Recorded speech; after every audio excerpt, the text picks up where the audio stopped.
નમસ્કાર વિદ્યાર્થી મિત્રો, આજે આપણે એક ખૂબ જ મહત્વના ટોપિકની ચર્ચા કરવાના છીએ જેનું નામ છે કિર્ચોફના નિયમ.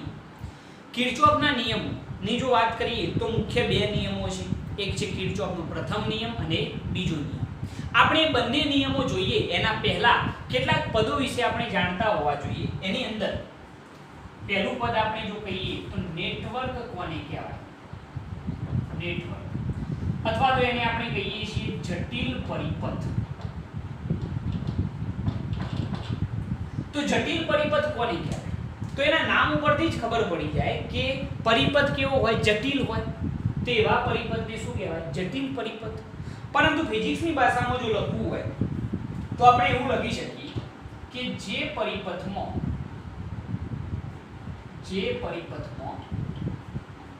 અવરોધો, કેપેસિટરો, ઇન્ડક્ટરો એકબીજા સાથે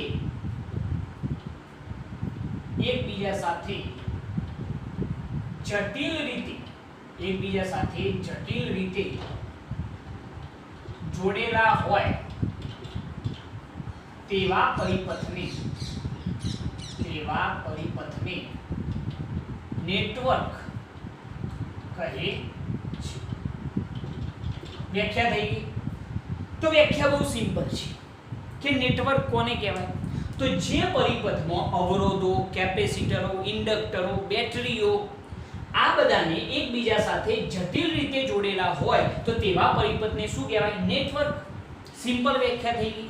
આપણે એક પરિપથ વિચારવાનો અને એની અંદર અવરોધો, કેપેસિટરો, ઇન્ડક્ટરો, બેટરીઓ એકબીજા સાથે જટિલ રીતે જોડેલો હોય તો એવા પરિપથને શું કહેવાય? નેટવર્ક કહે છે અથવા તો જટિલ પરિપથ કહે છે. ઓકે, હવે જરા જુઓ. એના પછી બીજી વ્યાખ્યા કે જંક્શન કોને કહેવાય? આ શબ્દ તમે સાંભળેલો હશે. જનરલી રેલવે જંક્શન, જે જગ્યાએ જંક્શનનો મતલબ શું થાય કે જે જગ્યાએ બધા ભેગા થતા હોય એ બિંદુને શું કહેવાય? જંક્શન. તો અહીંયા પણ મતલબ એવો જ છે કે જે બિંદુ પાસે વાહક તારો ભેગા થતા હોય એ બિંદુને શું કહેવાય? જંક્શન કહે છે. બરોબર. તો અહીંયા આગળ જંક્શનની વ્યાખ્યા લખવી હોય તો એવી લખી શકાય કે જે બિંદુ પાસે બે કરતો વધુ, આ શબ્દ ખાસ ધ્યાન રાખજો, બે કરતો વધુ વાહક તારો ભેગા થતા હોય તેવા બિંદુને શું કહેવાય છે? જંક્શન કહે છે. વ્યાખ્યા થઈ ગઈ કે જે બિંદુ પાસે બે કરતો વધુ વાહક તારો ભેગા થતા હોય તે બિંદુને શું કહેવામાં આવે છે? જંક્શન કહે છે. વ્યાખ્યા થઈ ગઈ કે જંક્શન કોને કહેવાય? ટૂંકમાં સમજી લો કે અહીંયા આગળ એક બિંદુ છે અને અહીંયા આગળ બે કરતો વધુ વાહક તારો, તમે જુઓ છો 3 વાહક તારો છે. બે કરતો વધુ વાહક તારો જે બિંદુ પાસે ભેગા થતા હોય તે બિંદુને શું કહેવાય? જંક્શન. તો અહીંયા આગળ જંક્શન કયું છે? ઓ. બરોબર છે. એના પછી ત્રીજી વ્યાખ્યા આપણે જોઈએ, લૂપ કોને કહેવાય? તો લૂપ કોને કહેવાય? ક્લોઝડ સર્કિટ જે હોય તો એની વ્યાખ્યા લખવી હોય તો એવી લખી શકાય કે વાહક તારોના બંધ પરિપથને શું કહે છે? લૂપ કહે છે. વાહક તારોનો બંધ પરિપથ એટલે કે શું કહેવાય? લૂપ. ઓકે, તો આ 3 વ્યાખ્યાઓ સૌથી અગત્યની છે અને તમારે આને યાદ રાખવાની રહેશે. પહેલું શું ભાઈ? નેટવર્ક કોને કહેવાય? મગજમાં બેસી ગયું આપણું કે જે પરિપથમાં અવરોધો, કેપેસિટરો, ઇન્ડક્ટરો, બેટરીઓ પણ લખી શકો છો એકબીજા સાથે જટિલ રીતે જોડેલા હોય તેવા પરિપથને શું કહેવાય છે? નેટવર્ક કહે છે. ઓકે, એના પછી જંક્શન.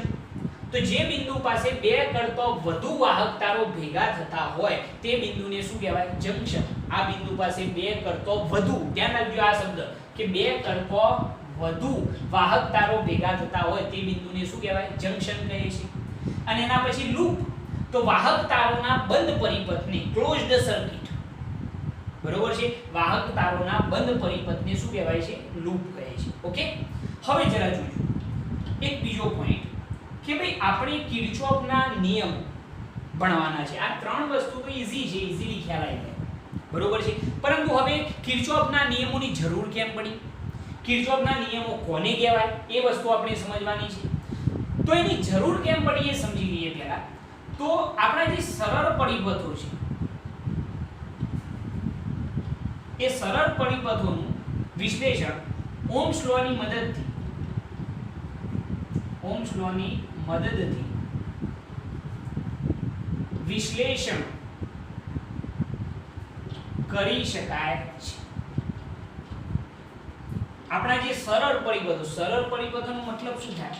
દાખલા તરીકે બે અવરોધ જોડેલા હોય, સિમ્પલ સર્કિટ હોય અને એક બેટરી હોય, તો આ શું છે? એક સરળ પરિપથ. અને આવો સરળ પરિપથ હોય તો એનું વિશ્લેષણ આપણે ઓહ્મ્સ લોની મદદથી કરી શકીએ છીએ.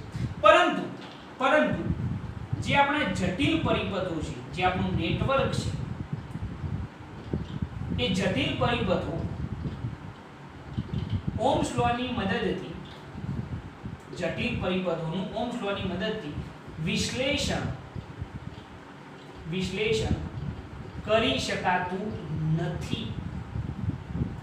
એટલે કે પરિપથ જો સિમ્પલ હોય, સરળ પરિપથ હોય તો એનું વિશ્લેષણ ઓહ્મ્સ લોની મદદથી કરી શકાય. પરંતુ જો પરિપથ જટિલ થઈ જાય, દાખલા તરીકે અહીંયા આગળ વચ્ચે બીજી બેટરી હું એપ્લાય કરી દઉં, બરોબર, અહીંયા આગળ એક કેપેસિટર એપ્લાય કરી દઉં, બરોબર, એના સિવાય અહીંયા આગળ એક ત્રીજો અવરોધ એપ્લાય કરી દઉં, તો આ પરિપથ કેવો થઈ ગયો? જટિલ થઈ ગયો, બરોબર. તો આવા જટિલ પરિપથો હોય તો એ જટિલ પરિપથોનું વિશ્લેષણ ઓહ્મ્સ લોની મદદથી કરી શકાતું નથી, બરોબર. તો એના માટે વિશ્લેષણ કિર્ચોફના નિયમોની મદદથી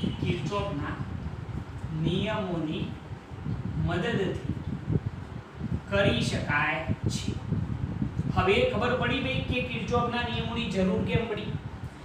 કારણ કે જે જટિલ પરિપથો છે એનું વિશ્લેષણ ઓહ્મ્સ લોની મદદથી કરી શકાતું નથી. એનું જો વિશ્લેષણ કરવું હોય તો એના માટે કિર્ચોફના નિયમોની મદદ લેવી પડશે. ખ્યાલ આવી ગયો આની અંદર? તો આટલી વસ્તુ પહેલા મગજની અંદર ફિટ કરો.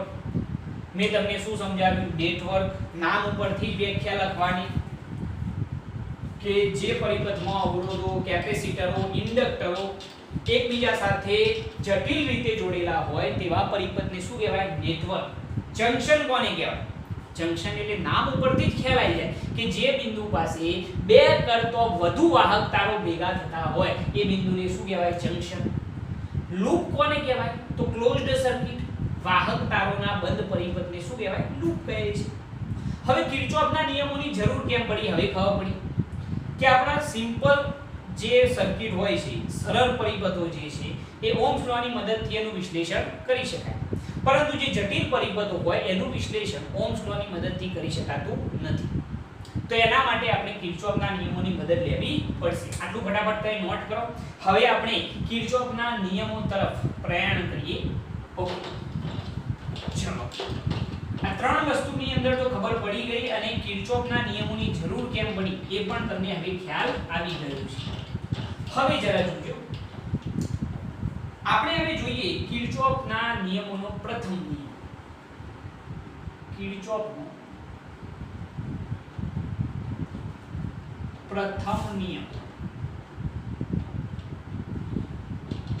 કિર્ચોફનો જે પ્રથમ નિયમ છે એને આપણે જંક્શનનો નિયમ પણ કહીએ છીએ, બરોબર છે. તો કિર્ચોફનો પ્રથમ નિયમ આપણને શું શીખવાડે છે? જો સિમ્પલ ભાષામાં લખવું હોય તો હું એમ લખી શકું. પ્રથમ નિયમ જો લખવું હોય તો કંઈક આવું લખી શકાય કે જંક્શન પાસે દાખલ થતો વિદ્યુત પ્રવાહ ઇઝ ઇક્વલ ટુ જંક્શનમાંથી બહાર નીકળતો વિદ્યુત પ્રવાહ. આનો મતલબ શું થાય ભાઈ?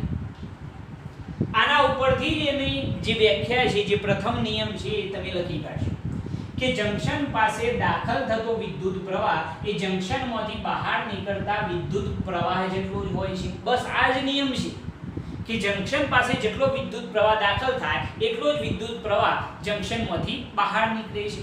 અહીંનો આગળ હજી જો આને થોડો વ્યવસ્થિત લખવો હોય તો આપણે આ રીતે લખી શકીએ. જરા જોજો કે જટિલ પરિપથમાં, જરા ધ્યાન રાખજો, જટિલ પરિપથમાં જંક્શન પાસે દાખલ થતા વિદ્યુત પ્રવાહનો સરવાળો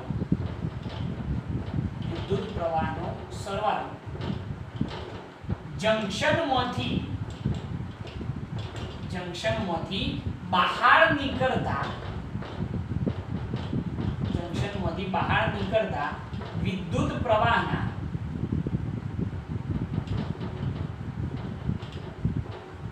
સરવાળા બરાબર હોય છે અથવા સરવાળા બરાબર થાય છે.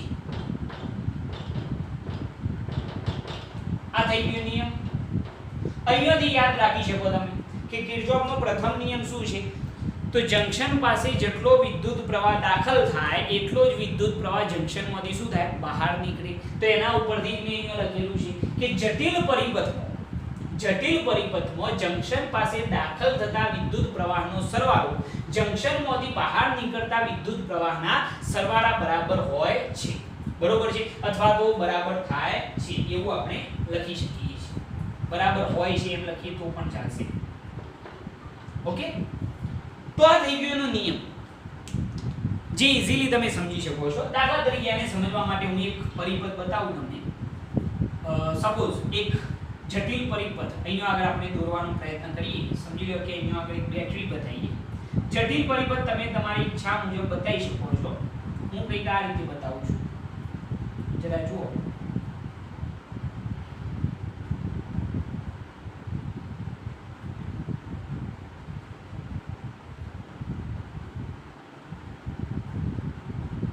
ઓકે, આ એક જટિલ પરિપથ જ છે. બેટરીઓ કેટલી? 2. અવરોધો પણ કેટલા છે? 2. આના સિવાય પણ તમે કોઈ પણ જટિલ પરિપથ બતાવી શકો છો. ઓકે, હવે જરા જુઓ. 2 અવરોધો છે. આ અવરોધ R1, આ અવરોધ R2. આનું EMF કેવું હોય તો E1, આનું કેવું હોય તો E2. ઓકે, આની અંદરથી જે પ્રવાહ નીકળે તે શું થશે? I1. એટલે I1 જેટલો પ્રવાહ અહીંયા આ તરફ આવશે. આની અંદરથી જે પ્રવાહ નીકળે તે I2 જે આ રીતે આગળ વધશે. આ બંને પ્રવાહો I1 અને I2 આ બિંદુ પાસે, આ બિંદુ શું છે? જરા ધ્યાનથી વિચારીને જંક્શન કહેવાય. જંક્શનની વ્યાખ્યા મેં તમને શું કહી હતી કે જે બિંદુ પાસે 2 કરતો વધુ વાહક તારો, અહીંયા કેટલા વાહક તારો? 1, 2 અને 3. જે બિંદુ પાસે 2 કરતો વધુ વાહક તારો ભેગા થતા હોય એ બિંદુને શું કહેવાય? જંક્શન કહે છે. બરોબર? તો જંક્શન પાસે વ્યાખ્યા મુજબ જંક્શન પાસે જેટલો વિદ્યુત પ્રવાહ દાખલ થાય એટલો જ વિદ્યુત પ્રવાહ જંક્શનમાંથી શું થાય? બહાર નીકળે. આ તરફથી કેટલો આવ્યો? I1. આ તરફથી કેટલો આવ્યો? I2. તો અહીંયા બહાર કેટલો નીકળશે? I3. જો નિયમ મુજબ લખીએ તો નિયમ શું કહે છે? જંક્શન પાસે દાખલ થતો વિદ્યુત પ્રવાહ દાખલ કેટલો થાય છે? આ જંક્શન પાસે I1 I2. I1 I2 બરાબર જંક્શનમાંથી બહાર નીકળતો વિદ્યુત પ્રવાહ કેટલો? I3. તો આ જે નિયમ બન્યો એ જ આપણો કિર્ચોફનો પ્રથમ નિયમ છે અથવા તો જંક્શનનો નિયમ છે. ઓકે, ટૂંકમાં આ રીતે તમે યાદ રાખી શકો કે જંક્શન પાસે દાખલ થતો વિદ્યુત પ્રવાહનો સરવાળો જંક્શનમાંથી બહાર નીકળતા વિદ્યુત પ્રવાહના સરવાળા બરોબર હોય છે, જેને શું કહેવાય છે? કિર્ચોફનો પ્રથમ નિયમ અથવા તો જંક્શનનો નિયમ. ઓકે, હવે જરા જુઓ. નિયમ તો થઈ ગયો. હવે આને સમજવા માટે આપણે એક બીજી ઘટના વિચારીએ.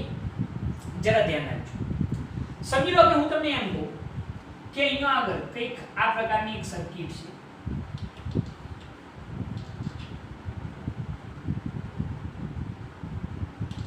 આ પ્રકારની અથવા તો આ રીતે વિચારીએ. કોઈ પણ સર્કિટ તમે વિચારી શકો છો. ઓકે, આ રીતે. હવે જરા જુઓ.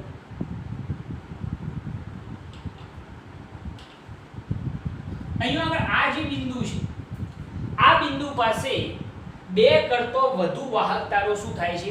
ભેગા થાય છે. અહીંયા આગળ જો આપણે કહેવું હોય તો આ બિંદુ પાસે દાખલ થતા વિદ્યુત પ્રવાહો કેવા હોય? તો અહીંયા આગળ દાખલ થતો વિદ્યુત પ્રવાહ I1, એના પછી એક બહાર નીકળતો વિદ્યુત પ્રવાહ બતાવી દઈએ I2, અહીંયા આગળ દાખલ થતો વિદ્યુત પ્રવાહ I3, અહીંયા આગળ બહાર નીકળતો વિદ્યુત પ્રવાહ I4 અને અહીંયા પણ બહાર નીકળતો I5.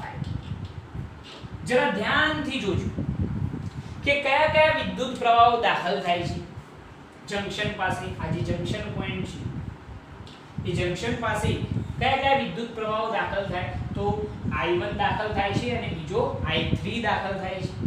કયા કયા વિદ્યુત પ્રવાહો બહાર નીકળે છે? તો I2 બહાર નીકળે, I4 અને બીજો I5.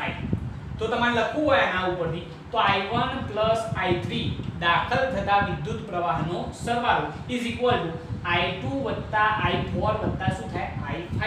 આ નિયમ થઈ ગયો. પરંતુ આને આપણે સાબિત કરવું છે એક અલગ રીતે. તો એના માટે આપણે શું કરીશું? તો એના માટે હું એક સિમ્પલ વસ્તુ બતાવું. તમે જાણો છો કે વિદ્યુત ભાર અથવા તો વિદ્યુત પ્રવાહ I બરાબર શું થાય? Q/T. તો વિદ્યુત ભાર Q બરાબર શું થાય? IT. આ બધા પ્રવાહો જે છે એ t સમયની અંદર જ દાખલ થાય છે. તો એના માટે જો વિદ્યુત ભાર કેવો હોય, I1 માટે જે વિદ્યુત ભાર છે t સમયની અંદર જો પ્રવાહ I1 જેટલો દાખલ થતો હોય તો વિદ્યુત ભાર Q1 બરાબર શું લખાય? Q1 બરાબર I1 * T. આ સૂત્ર ઉપરથી ખબર પડે છે ને. આની અંદર દાખલ થતો વિદ્યુત પ્રવાહ કેવો હોય તો આપણે Q1 કહી શકીએ છીએ. બરોબર છે. એ રીતે Q2 બરાબર શું થાય? Q2 બરાબર લખવું હોય તો Q2 બરાબર I2 * T. વિદ્યુત ભારોની ગતિના લીધે તો પ્રવાહ રચાય છે. એ રીતે I3 બરાબર લખવું હોય તો Q3 બરાબર I3 * T. એ રીતે Q4 બરાબર I4 * T અને Q5 બરાબર I5 * શું લખાય? T લખી શકાય. સિમ્પલ વસ્તુ. અહીંયા આગળ વિદ્યુત ભાર દર્શાવવો હોય તો આને આપણે Q3 કહી શકીએ, આને Q4 અને આને Q5. વિદ્યુત ભારો મેં અહીંયા આગળ દર્શાવેલા છે. તો વિદ્યુત ભારો નહીં બતાવો તો પણ ચાલશે, આકૃતિ ખરાબ ના દેખાય. પરંતુ એ પ્રવાહ એ વિદ્યુત ભારની ગતિના લીધે રચાયેલો છે એવું આપણે કહી શકીએ છીએ. ઓકે, પહેલા આટલી વસ્તુની અંદર ખબર પડી. હા, એક બીજી વસ્તુ કે સાહેબ એવું જરૂરી છે કે પ્રવાહની દિશા તમે જે દર્શાવી છે એવી ને એવી દર્શાવી? ના, બિલકુલ નહીં. તમે I2 ને અહીંયાથી બહાર નીકળતો બતાવ્યો છે, તમે અંદર જતો પણ બતાવી શકો છો. અને જેટલા પણ વાહક તારો તમારે ભેગા કરવા હોય એટલા વાહક તારો તમે ભેગા કરી શકો છો. એની અંદર કોઈ પ્રોબ્લેમ નથી. પહેલા આ વસ્તુની અંદર ખબર પડવી જોઈએ કે t સમયની અંદર આ બધા પ્રવાહો દાખલ થાય છે એટલે સમયગાળો બધા માટે કેવો છે? સમાન. તો અહીંયા આગળ I1 માટે લખવું હોય વિદ્યુત ભાર તો Q1 બરાબર શું લખાય? I1 * T. એટલે Q2 બરાબર શું લખાય? I2 * T. Q3 બરાબર I3 * T. Q4 બરાબર I4 * T અને Q5 બરાબર I5 * શું લખાય? T. ઓકે, હવે જરા જો. હવે આપણે અહીંયા આગળ વિદ્યુત ભારના સંરક્ષણના નિયમનો જો ઉપયોગ કરીએ, જરા જોજો. કોના? વિદ્યુત ભારના સંરક્ષણના નિયમ પરથી જો આપણે લખવું હોય તો વિદ્યુત ભારનો સંરક્ષણનો નિયમ શું કહેતો હતો ભાઈ? કે વિદ્યુત ભાર ઉત્પન્ન થતો નથી કે નાશ પણ પામતો નથી. વિદ્યુત ભાર જે છે એ ઉત્પન્ન પણ થતો નથી કે નાશ પણ પામતો નથી. વિદ્યુત ભારોનો બૈજિક સરવાળો કેવો રહે છે? અચળ રહે છે. તો અહીંયા આગળ પણ કંઈક એવું જ થતું હોવું જોઈએ. તો અહીંયા આગળ જો લખવું હોય તો જેટલો વિદ્યુત ભાર જંક્શનની અંદર દાખલ થતો હોય એટલો જ વિદ્યુત ભાર એની અંદરથી શું થાય? બહાર નીકળશે. નવો વિદ્યુત ભાર ઉત્પન્ન પણ નહીં થાય કે નાશ પણ થશે નહીં. તો અહીંયા આગળ વિદ્યુત ભારના સંરક્ષણનો નિયમ લખવું હોય તો એવું લખી શકાય કે જંક્શન પાસે દાખલ થતો વિદ્યુત ભાર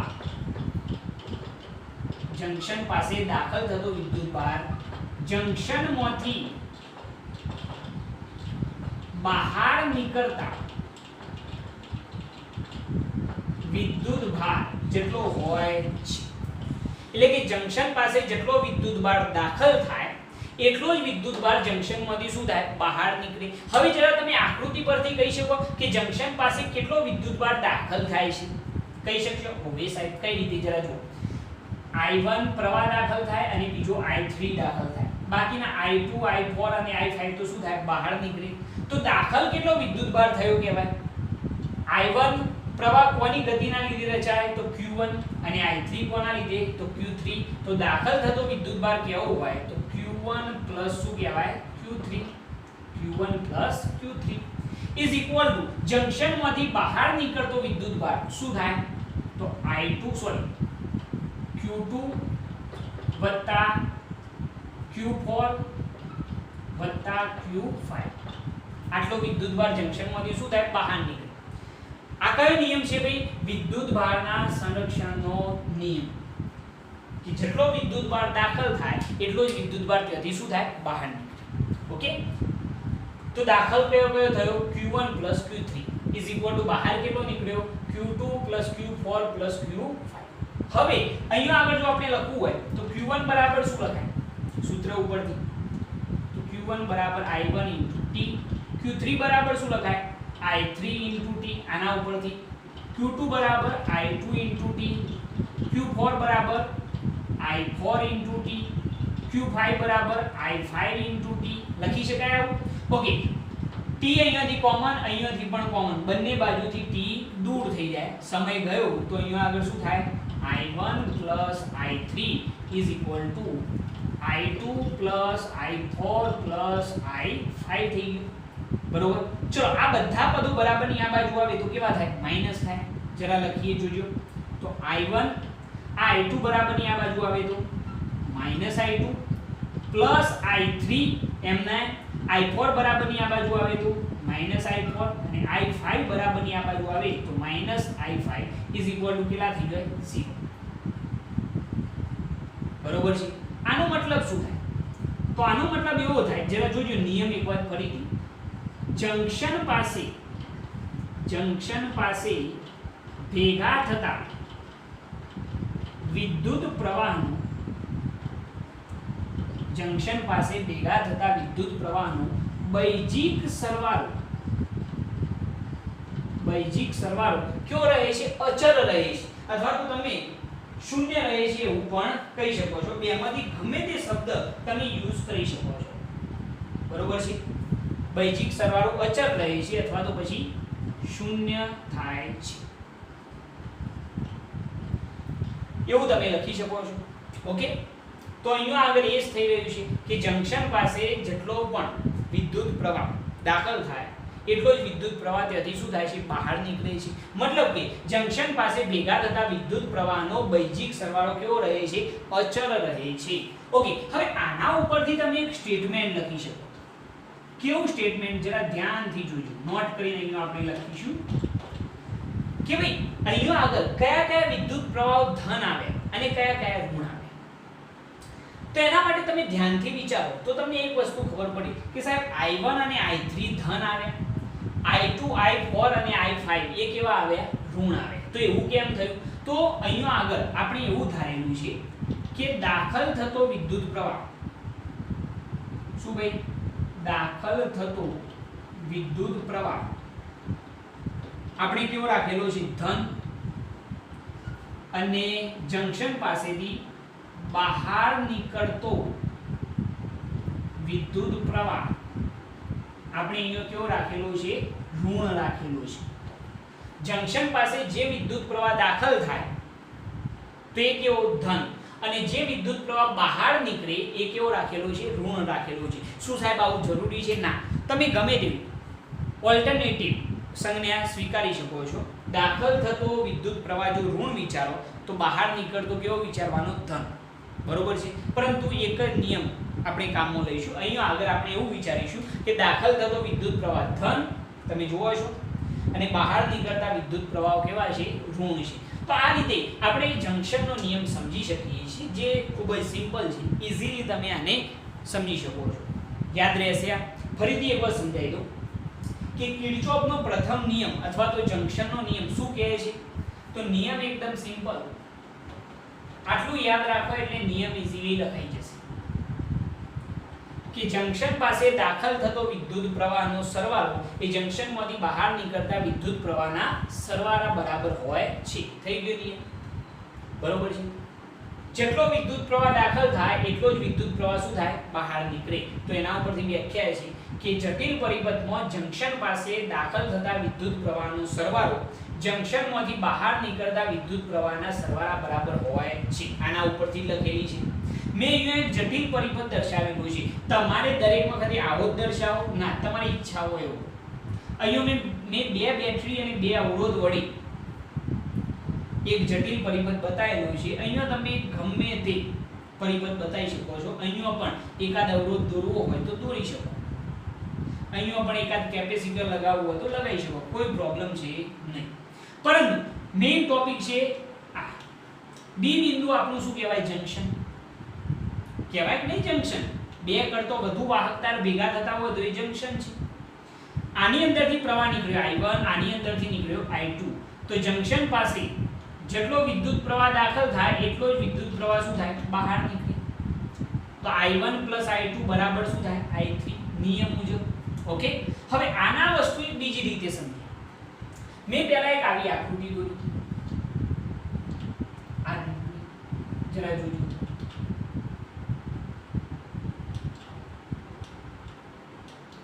બરોબર. એની અંદર મેં જુદા જુદા પ્રવાહો બતાવેલા છે, I1, I2, I3, I4, I5.